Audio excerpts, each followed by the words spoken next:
Hello दोस्तों, स्वागत है आप सभी का YouTube channel the DM exam point पर। दोस्तों, आज की क्लास में हम जो थ्योरम प्रूव करने वाले हैं वो ये है, किसी समांतर चतुर्भुज के विकर्ण समान लंबाई के और परस्पर लंब हो तो वह वर्ग होगा। यानी एक ऐसा समांतर चतुर्भुज जिसमें विकर्ण समान लंबाई के हैं और परस्पर लंब हैं, तो हमें सिद्ध करना है कि वह आकृति वर्ग है। चलिए चित्र बनाते हैं, फिर समझते हैं। देखिए, हमें बनाना है एक समांतर चतुर्भुज। तो चलिए, यहां पर एक समांतर चतुर्भुज है, लेकिन इसमें खासियत क्या है? इसमें जो विकर्ण है वो समान लंबाई के हैं और परस्पर लंब हैं। तो इस तरह से विकर्ण बना दिया जाए, ठीक है। तो वर्ग के विकर्ण क्या है? परस्पर लंबवत। तो चलिए ऐसे बना दिया जाए, लंबवत है तो इसका नाम रखा जाएगा ए बी सी डी। तो यह एक क्या है? समांतर चतुर्भुज जिसमें विकर्ण क्या है? बराबर और परस्पर लंब है। तो इसको हम लिखेंगे दिया है में, दिया है। पहली बात तो यहां पर भी कुछ मान है कि समांतर चतुर्भुज है ये, ऐसे आप लिख लीजिए। चतुर्भुज ABCD समांतर चतुर्भुज है, समांतर चतुर्भुज है, ठीक है। और जिसमें, ऐसे लिखिए, जिसमें ये बोला था कि ये जो विकर्ण है समान लंबाई के हैं। इसमें दो विकर्ण है, AC और BD। तो जिसमें AC बराबर क्या? BD। वह परस्पर लंब भी हैं, यानी कि दोनों विकर्ण एक दूसरे पर 90 डिग्री का कोण बना रहे हैं। तो चलिए यहां ऐसे लिख सकते हैं, AC लंब है BD पर, या BD लंब है AC पर। दोनों का एक ही मतलब है, दोनों विकर्ण एक दूसरे को पॉइंट O पर प्रतिच्छेद करते हैं, ऐसा हमने मान लिया। सिद्ध क्या करना है? तो वह वर्ग होगा। तो यहां लिखेंगे सिद्ध करना है, सिद्ध करना है। सिद्ध यही करना है कि चतुर्भुज ABCD वर्ग है, ठीक है। तो ये चीज आपको प्रूव करना है। और हम यहां क्या लिखते हैं? उपपत्ति।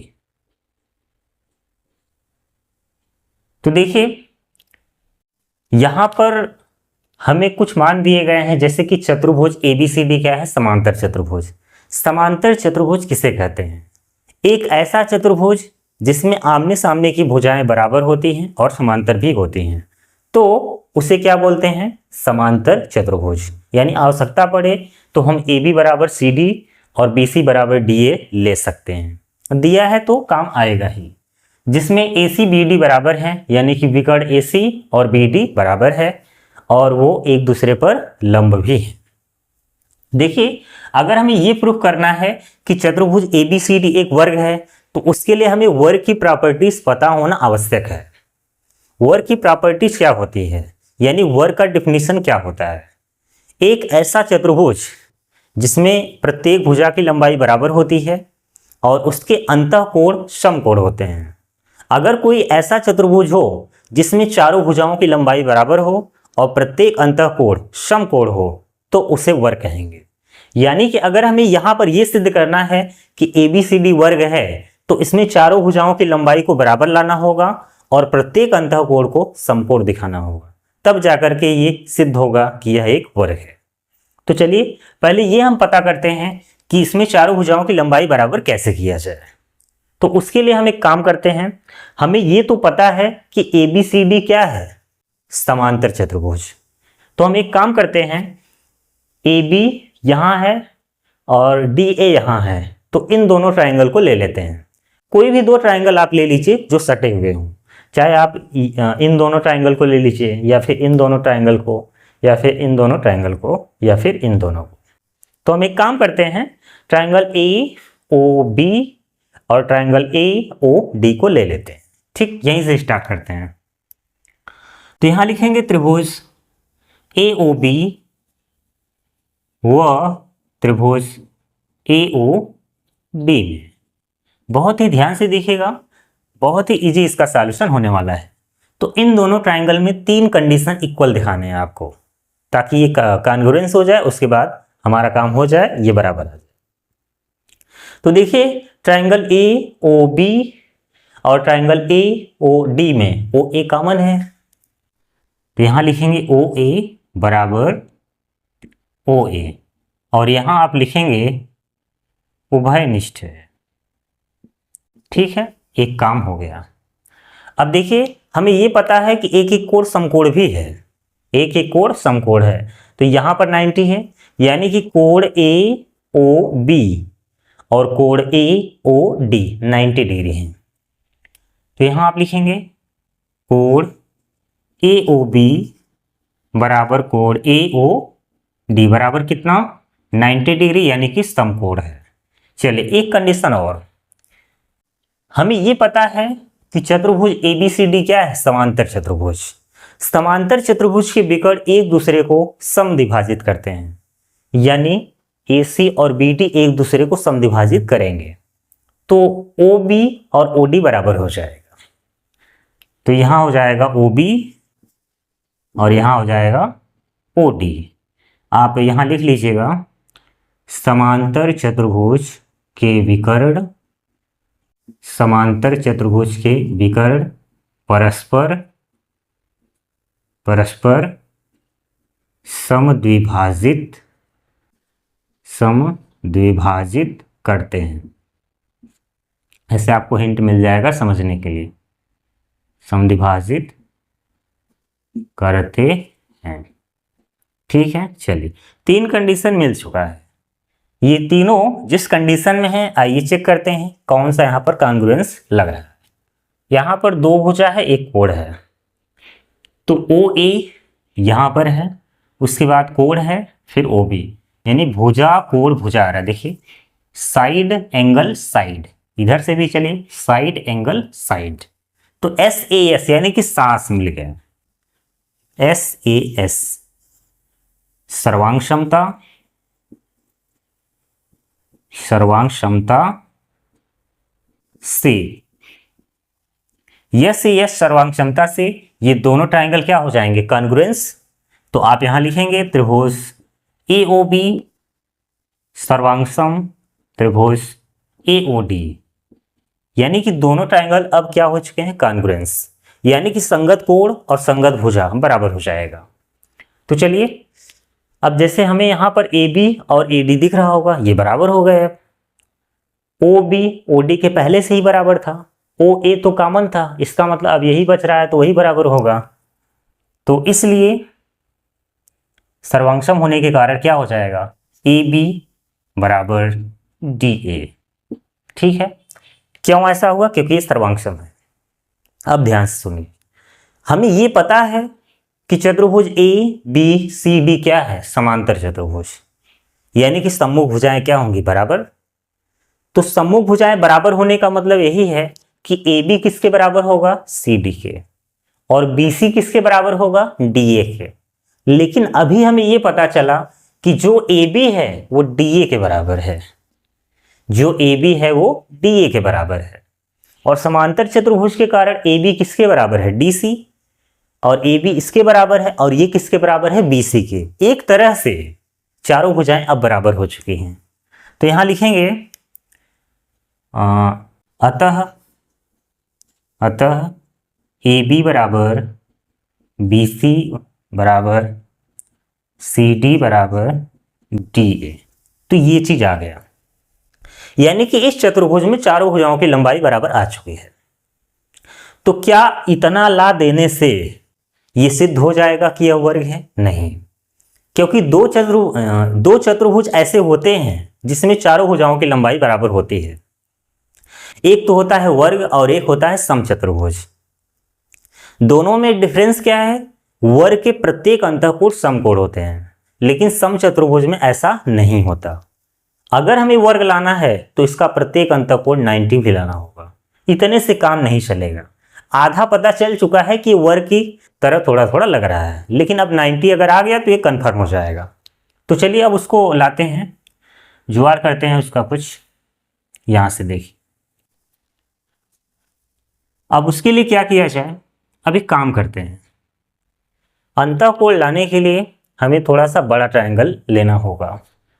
जैसे देखिए ए बी सी लेंगे तो ये कोण आ जाएगा, और बी ए डी लेंगे तो ये वाला कोण आ जाएगा। कोई भी दो ट्रायंगल ऐसा लेना है जिसमें विकर्ण भी आ जाए और कोण भी आ जाए। प्रत्येक अंतःकोण की बात कर रहा है तो पूरा कोण आना चाहिए। तो ए बी सी और बी ए डी आप ले सकते हैं, तो चलिए वही ले लीजिए। तो कहाँ से स्टार्ट करें, देख लीजिए, वहीं से जगह है, पर्याप्त हो जाएगा।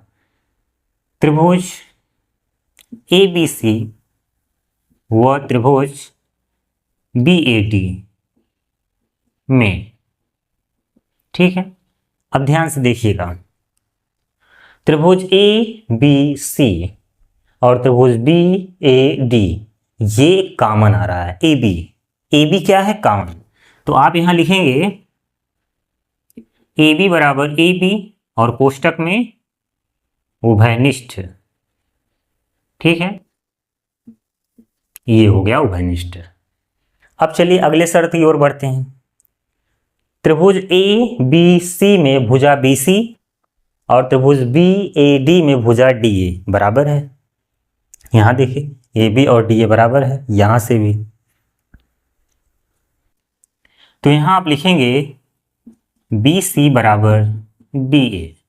चलिए और क्या बराबर है, देखिए इसमें बोला गया था कि वर्ग के जो विकर्ण हैं समान लंबाई के हैं, ए सी बराबर बी डी। तो जब आप त्रिभुज ए बी सी लेंगे तो उसमें विकर्ण ए सी आएगा, और जब आप त्रिभुज बी ए डी लेंगे तो विकर्ण बी डी आएगा, तो वो बराबर होगा। तो यहां लिखेंगे ए बी सी में ए सी आएगा और बी ए डी में बी डी आएगा, ठीक है। तो ये विकर्ण है। अब जिस तरीके से मान पता है वो आइए चेक करते हैं कौन सी सर्वांग समता का प्रयोग हुआ है। A B B C C A B B C C A, यानी कि तीनों साइड ही है, यानी कि लग जाएगा एस एस एस सर्वांग क्षमता, सर्वांग क्षमता से त्रिभुज ए बी सी सर्वांगसम त्रिभुज बी ए डी, ठीक है। दोनों ट्रायंगल क्या है, सर्वांगसम है। अब दोनों ट्रायंगल सर्वांगसम होने का यही मतलब है कि संगत कोण और संगत भुजा अब बराबर हो जाएगा। तो अब देखिए यहां पर त्रिभुज ए बी सी में ये वाला कोण और त्रिभुज बी ए डी में ये वाला कोण बराबर हो जाएंगे। तो आप यहां पर लिखेंगे कोण ए बी सी बराबर होगा कोण बी ए डी, ये दोनों कोण क्या होंगे, बराबर होंगे। हमें ये पता चल चुका है कि ये दोनों कोण आपस में क्या है, बराबर। तो अब ध्यान से सुनिए, अब जो मैं कहने जा रहा हूं, हमें ये पहले से ही पता है कि ये जो चतुर्भुज है वो समांतर चतुर्भुज है। तो थोड़ा अलग से समझिए। अब ये दोनों लाइन, ये है ए डी और ये है बी सी, और यहां से एक लाइन ऐसे गई है, ये यहां पर देखिए। तो अगर ये दोनों कोण इक्वल हैं और ये दोनों समांतर भी हैं, तो मैंने आपको बताया है कि जब दो समांतर रेखाओं को कोई तिर्यक रेखा काटती है तो अंतःकोणों का योगफल सदैव क्या होता है, 180 अंश। इसका मतलब इन दोनों कोणों का योगफल कितना होना चाहिए, 180, क्योंकि ये समांतर चतुर्भुज है, ये दोनों समांतर रेखा और ये तिर्यक रेखा। उसके बाद ये कोण बराबर है। तो अब इसके आगे देखिए, तो यहां हम लिख सकते हैं चूंकि ए डी समांतर है बी सी व तिर्यक रेखा कौन है, ए बी, इसलिए हम कह सकते हैं कि इन दोनों कोणों का योगफल कितना होगा, 180 प्लस कोण बी ए डी बराबर कितना, 180। 80 अंश, और इसे बोलते हैं अंतः कोण। समझ में आया? चलिए ठीक। ये दोनों कोण हैं क्या? बराबर। तो हम यहां लिख सकते हैं कोण ABC प्लस कोण ABC, क्योंकि ये तो बराबर है, तो बराबर कितना? 180 अंश। तो यहां हो जाएगा 2 कोण ABC बराबर 180 अंश, यानी कि कोण ABC कितना होगा? 90 अंश। 2 बटे में चला जाएगा, 90 हो जाएगा। ये दोनों कोण बराबर है, तो यहाँ BAD भी कितना होगा? 90। अगर किसी चतुर्भुज में 2 कोण 90 हो जाए, यानी कि 2 अंतःकोण 90 हो जाए, तो बाकी जो बच रहे हैं वो दोनों भी 90 आ जाएंगे। हल करेंगे तो आ जाएंगे। तो यहाँ पर हमें ये पता चला कि चारों भुजाएं बराबर भी थी, और यहाँ हमें ये पता चला कि अंतःकोण समकोण भी है। यानी कि अब ये क्लियर हो चुका है कि 100% ABCD क्या है? वर्ग है। तो आप यहाँ पर लिख सकते हैं, चलिए यहाँ पर देख लीजिए, इतने में हो जाएगा। अतः क्या? चतुर्भुज ABCD में AB बराबर BC बराबर CD बराबर DA, व कोण A बराबर कोण B बराबर कोण C बराबर कोण D कितना है? 90 डिग्री। इसलिए चतुर्भुज ABCD वर्ग है, वर्ग। और लास्ट में आप लिख सकते हैं क्या? Hence proved, hence proved. ठीक है, तो ये थ्योरम था। स्क्रीनशॉट लेना है तो ले लीजिए। बहुत बड़ा नहीं है, देखने में केवल लग रहा है, लेकिन स्टेप बाय स्टेप चीज़ों को अगर समझेंगे तो बहुत ही अच्छे तरीके से आपको समझ में आ जाएगा। तो हमें यह सिद्ध करना था कि एक समांतर चतुर्भुज के विकर्ण बराबर हैं और परस्पर लंब हैं। तो सिद्ध करना है कि वो आकृति क्या होगी? वर्ग होगी। तो स्टेप बाय स्टेप अगर समझेंगे तो बहुत अच्छे से आपको समझ में आ जाएगा। तो चलिए, ये थ्योरम कैसा लगा समझ करके कमेंट बॉक्स में ज़रूर बताइएगा। मिलते हैं अगली क्लास में। जय हिंद, जय भारत।